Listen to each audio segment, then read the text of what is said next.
Of the press to ask questions. Good afternoon. My question goes to Sir Jude. How will you inspire the Ormocans to support the activities of this coming 75th Charter Day celebration? Can you repeat the question? How will you inspire the Ormocans to support the activities at this coming 75th Charter Day celebration? Magtamura ako, Miss Universe and Miss. Anyways, if we're able to hear the message of our Mayor Kaganian, that would be it. But I would like to reiterate that this is a milestone. This is not just the usual Charter Day, but this is a Diamond Jubilee year. So it's a 75th Charter Anniversary celebration. How could I inspire, I encourage Ormocanos to join us? Ako lang yung ipasalig sa ila, nagipangandaman ato ni siya. In fact, si Mayor nag-mention nga, all the events except the Miss Ormoc, it's for free. In other words, kaming mga Execom members here, together with the CMO and the Mayor, are trying our best to generate more funds from the private sector and the LGU just to entertain everyone. Bukod sa pag-inspire natin sila din, inspire natin sila nga it's not only purely entertainment, we have socio-cultural activities, as mentioned by AP Nelson earlier, na ay unveiling of the city seal, which is very important kay na siya. There's Garbo sa Ormoc. We are going to recognize the men and women who are very successful not only in Ormoc but also even outside of Ormoc that give honor to Ormocanos or not to Ormoc City. So kapag-inspire it. We can inspire you. We can inspire everyone to just be with us and join us and be part of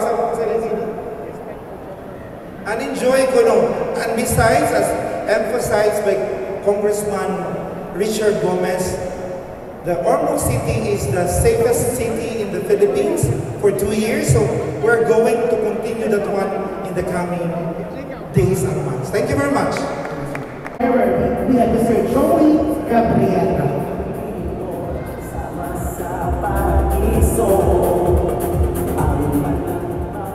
Good afternoon, Sir Mayor.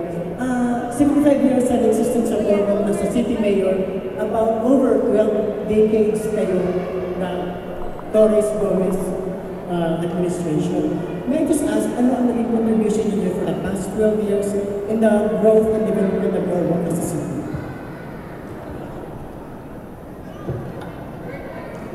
Where do you want me to start? When Congresswoman Lucy became Congresswoman in 2010, ako I became Mayor in 2016. So together, when we work together, lahi man ang trabaho sa executive and sa congressional. The milestone siguro, which is very important in Ormoc, is that Ormoc used to be the drug capital of Eastern Visayas. Up until our time, when we were given the opportunity to serve Ormoc City, we were able to turn around Ormoc City into one of the safest cities in the whole Philippines. So that is really a milestone that we celebrate, and Ormoc became the most progressive city in Region 8. Also, with the help of Congresswoman Lucy, together with the city, working together, we were able to make Ormoc the richest city in Region 8. So these are some of the milestones that are to be celebrated. No? And siguro when it comes to entertainment, di ba magpalupig ang Ormoc City? Kailangan the best ever entertainers sa Ormoc. And siguro that's the reason na ang mga tao sa not just from Ormoc, but in the different municipalities outside of the city, they really come to Ormoc and they celebrate with us when there are celebrations that are being held in the city.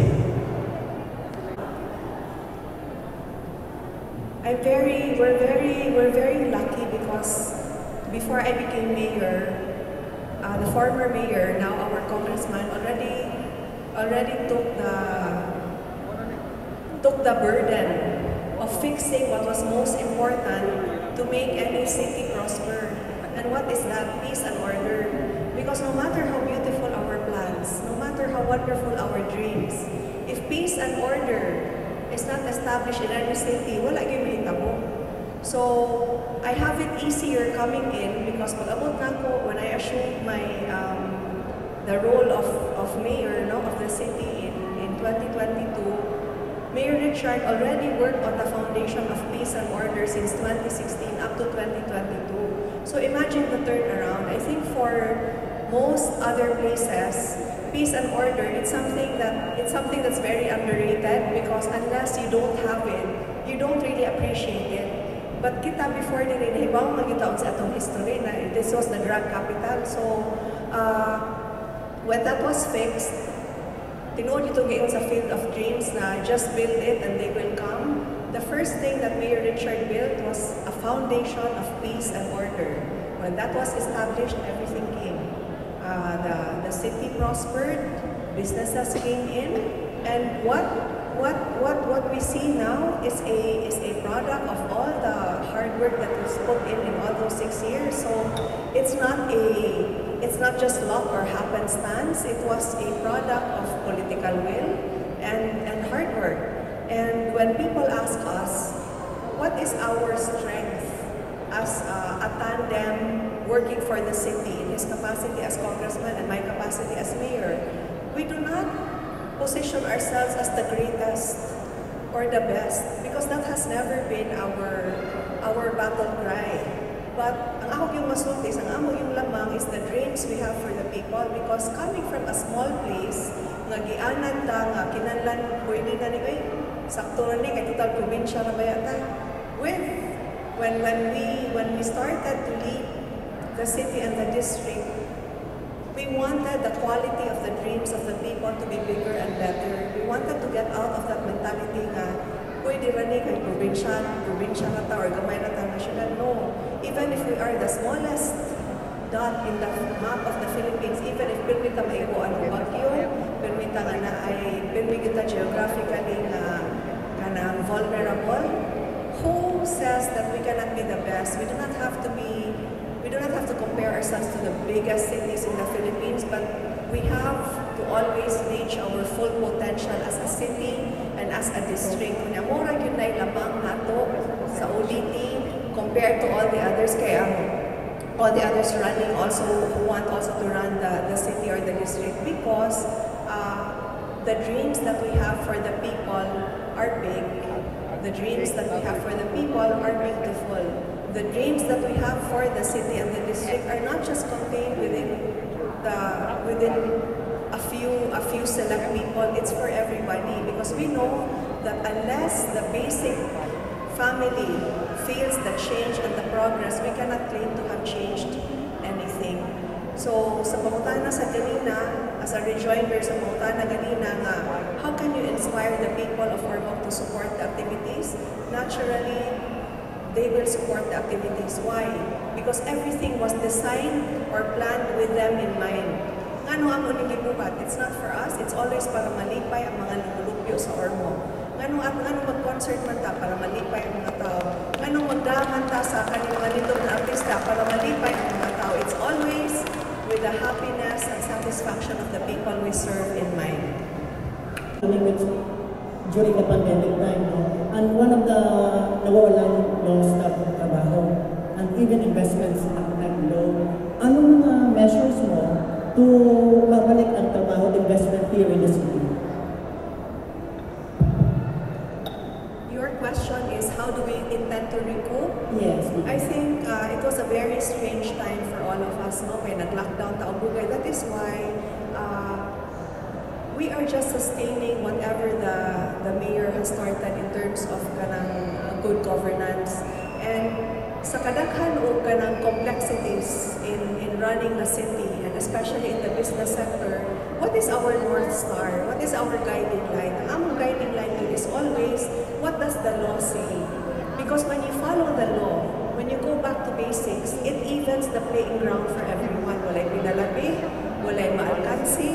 walay gibukod, walay gidaog-daog, wala. Kaya ang atong gusto patas para sa tanan.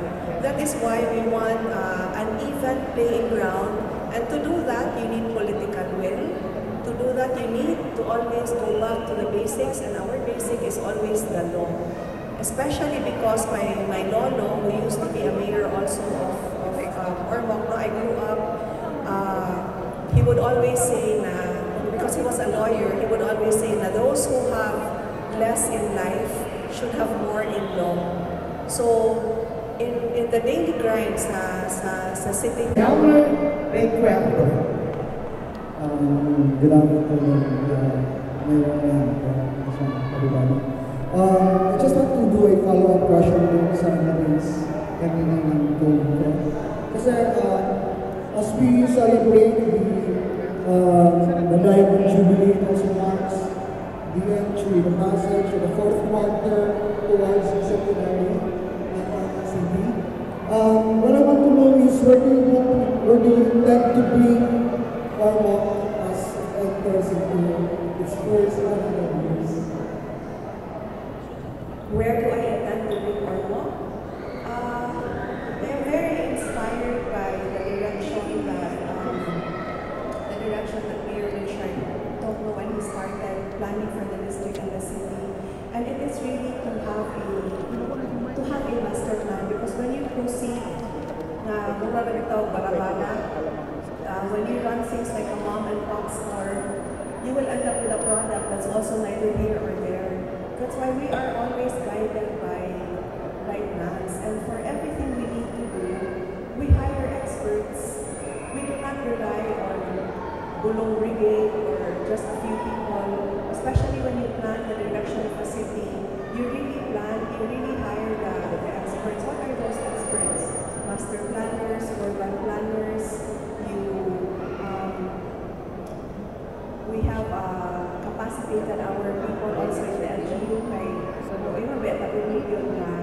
The greatest asset of any LGU, the greatest wealth of any LGU are its people. Its people have to be assets, not liabilities. So it is a daily commitment and an almost daily mission. Ang mga tao, ang mga department heads, they know what they're supposed to deliver to the people of Ormoc, because I envision an Ormoc that is still maybe very provincial in terms of the warmth of the people and the hospitality of the people, but very forward and very competitive when it comes to the opportunities and the amenities. So, ano yung mga nag-intend to pass in your legislature to complement sa development plan of Ormoc City? First of all, it's important to have the vision where you want to bring Ormoc City in the district, the way you want to lead it. The dream should always be there, you know? And then you take out the culture of corruption.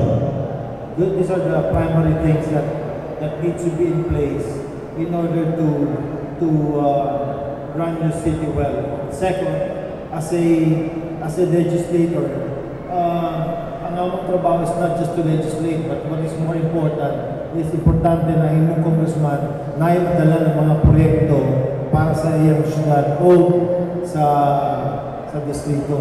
So, I'm very happy that sa mga gibuhat namin together with Mayor Lucy, very important are the infrastructure program. You want to develop the city, importante, papaayon mo mga kalsada, mapalabdan mo ang kalsada, no? So, nabuhat na to in Ormoc and in the district.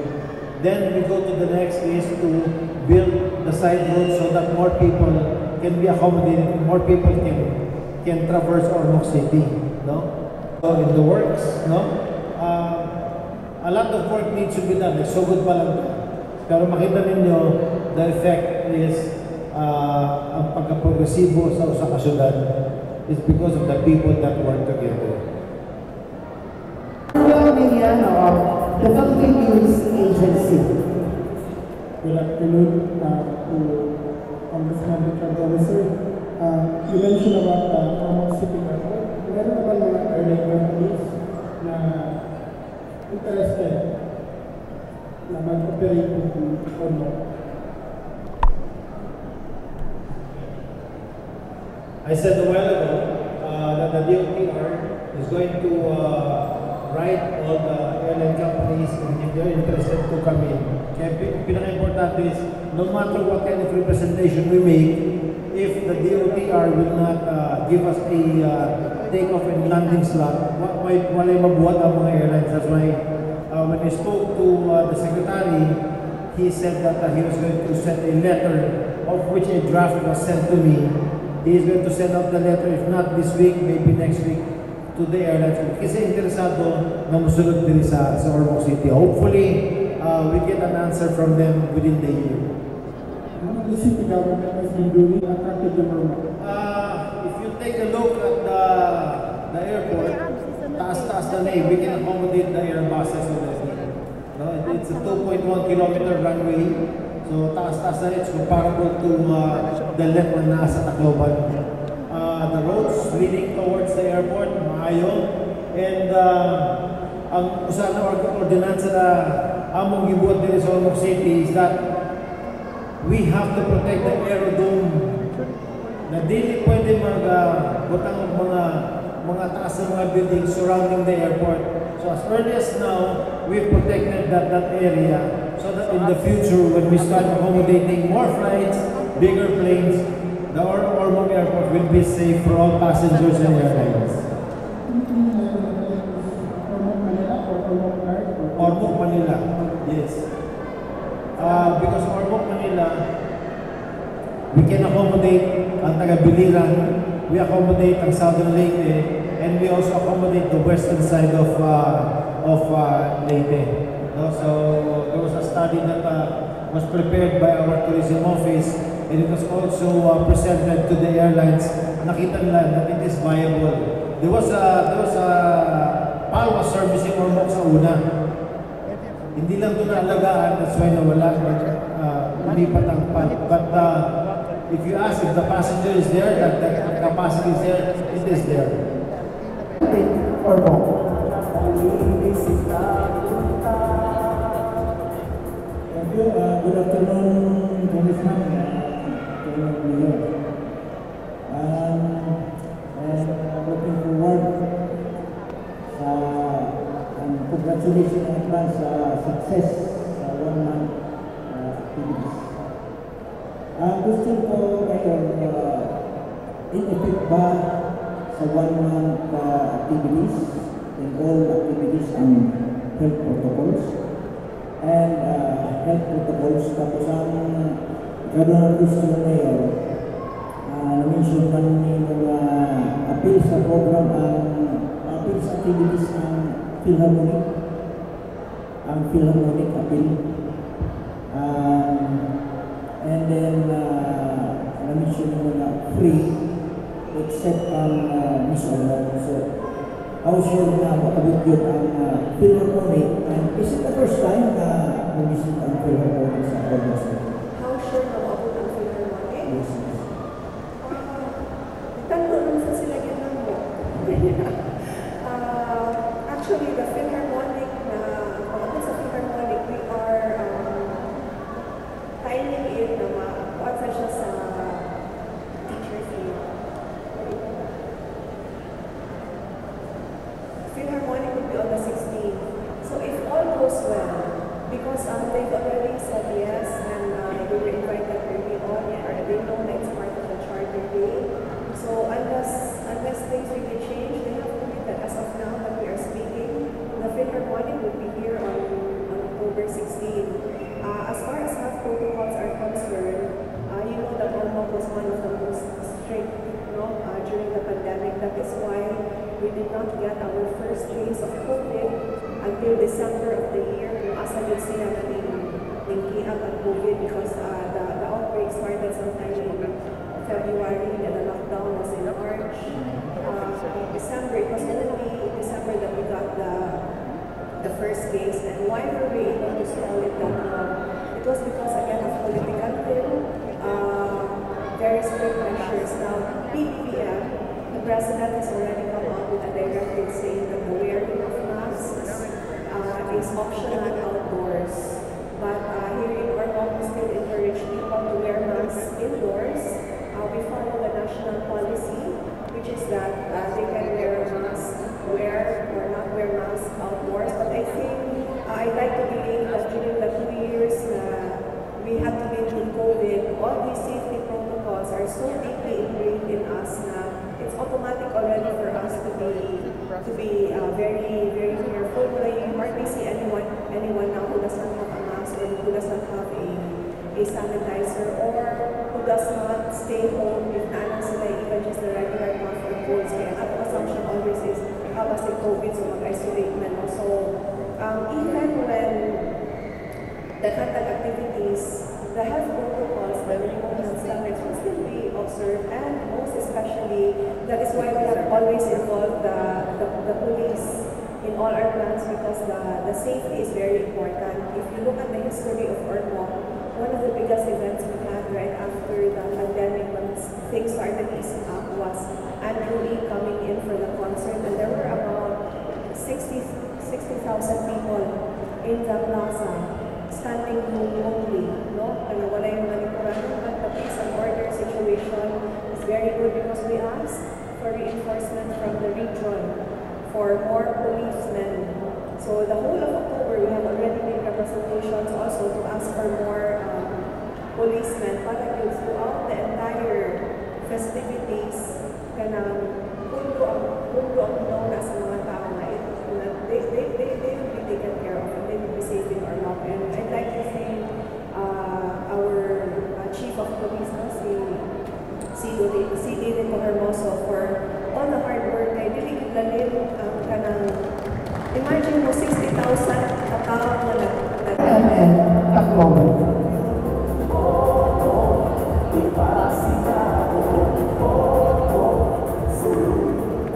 Good afternoon, everyone. First, I'd like to congratulate Ormoc for its 75th Saturday. Mayor, Ormoc is a developing city and it's really booming. My question is, welcome ba yung ibang tao from other places na magtrabaho dito? Yes, we want people to come here not just for the day to enjoy the sights and sounds. I remember having a meeting with the regional director of tourism, si Artie Karen Jopez, and she said one of the strengths of Ormoc is the MSMEs. Kaibigan ng mga the MICE events, and if people go around Ormoc and the 4th district, it's because they were brought here by the MICE na events. We are all for the ease of doing business. We are all for stimulating the economy, and I'm sure a lot of people from neighboring towns have come to Ormoc to apply in the different companies here. On the part of the city, when there are big establishments here, nahimo na standard practice sa panahon pa ni Mayor Richard na naagay magtungkol din nga dagko na negosyante, example, ang Robinsons before, ang SM. Pagsuod nila nila, ang hanggang lagi ni Mayor Richard nila is they will prioritize the Ormocanos sa Lanita o trabaho according to the skill set that they need. No? So we always have job fairs. We try to match skill sets with those mga businesses wanting or needing mga tao. And yes, we want businesses to thrive because we know that that is the heartbeat of every city. Ang Ormoc, I mean, now, okay na yung tapos na yung pandemic na yun. Kumusta yung Ormoc now? Well, we still have some protocols to follow, no? But there are also directives from the national government that we also follow. We're happy that in spite of the pandemic, the level of people being infected by the virus is very low. So we average at least siguro mga 3 lang every day, gano'n na yung na-infect dito. So, but still, we ask people to continue wearing their masks, keep themselves far away from each other. So, at this point in time, sa pandemic, it's really up to the people to watch themselves, no, and to take care of themselves. But 0.7.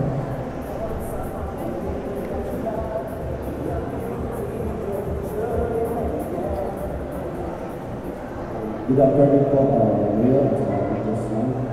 Actually, lahat po ng mga kapano na ay nagtanong po ng mga kasamang komedya, pero may isa lang po siguro sila nakalimutan, which is a long month celebration po na. So, sabi nga po yung protocol, yung safety protocol, andyan na po. How about po yung curfew? Mananatili mo yung curfew or meron pa rin po tayong limitation? Ano po, extend lang natin ng 2 o'clock in the morning. Ano po sa kanila yun? Maraming salamat. As of now, we just had a meeting about that mga 2 days ago. As of now, the curfew stays. Tando yung mga asawa. I think it's good that the curfew is there, and I think it doesn't take away from how the city is able to function. I think it contributes to a healthier family life also. So we don't see any urgent reason right now to lift the curfew, especially since we still have, even if they're random, but we still have random cases of sa COVID. And then I also like the curfew kay importante magtutunan ka ng disiplina, especially after the cut-out pandemic na kaning mga batanon, pagmura bitaw sila magmurag nagawa sa usap. If you loosen the reins too quickly, my worry na coming from the viewpoint of a mother, basig mo ma-excite na bitaw maayo sa how they ginamuli pa. Ito sila muna ko nag-usay mga bala ni Uli. Bumitaw niya sa curfew, maski asa na ngayon maupon si Mayor Richard, na muna magpasalamat yun sa mga asawa yun. Kaya ikita na may ekonomi na ng bana. Okay, Molly. So right now, to answer your question, I don't think it will take away from the fun or the weight of the celebratory feeling of the whole October or all the events na has to take curfew. Maluoy sa ito sa akong mga police kung ato i-lift ang curfew daghang event activities sa October.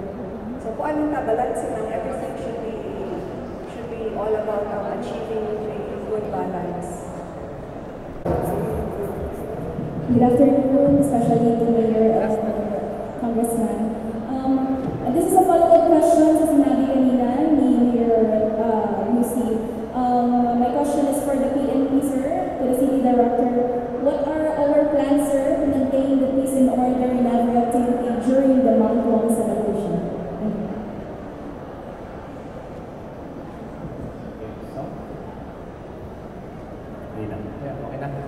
Thank you, Madam First People, our Congressman and Mayor, mayong mga panatutanan.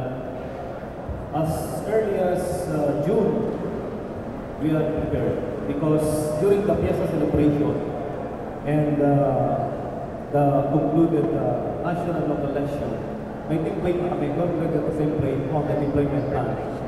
So we'll just follow the template that we implemented during the Fiesta celebration last June, but with some innovations and improvement. And as a matter of fact, every event, a month long, every day celebration for October, we have already a deployment plan. So, all in all, we will, like for example, a classic example of that is during the weekend concert. We will deploy 472 personnel of the Philippine National Police.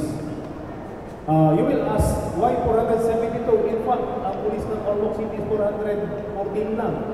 Because we already requested the regional office of the Philippine National Police in Region 8 for an augmentation of around 100 personnel. Aside from that, we have the force multipliers. We have the Philippine Coast Guard, Armed Forces of the Philippines, the Bureau of Fire Protection, and other multipliers. We have the Barangay Tanods and civic organizations. We have the Kabadika, the RIAP. All in all, we will maximize the deployment of our personnel, especially during weekend. And as mentioned by our city mayor, the curfew, during the series of executive meetings of the members, it is always on top of our consideration in curfew. That's why every event, especially the concert, will end as early as 10:30 in the evening. If you want to us to extend it, yes, we can extend up to 10:31 siguro. Yun lang po yung the most. Opo, yun na lang. But kidding aside, Ormoc City Police Office is prepared based on the templates, based on the deployments that we have done on the previous major activities in the city. Thank you.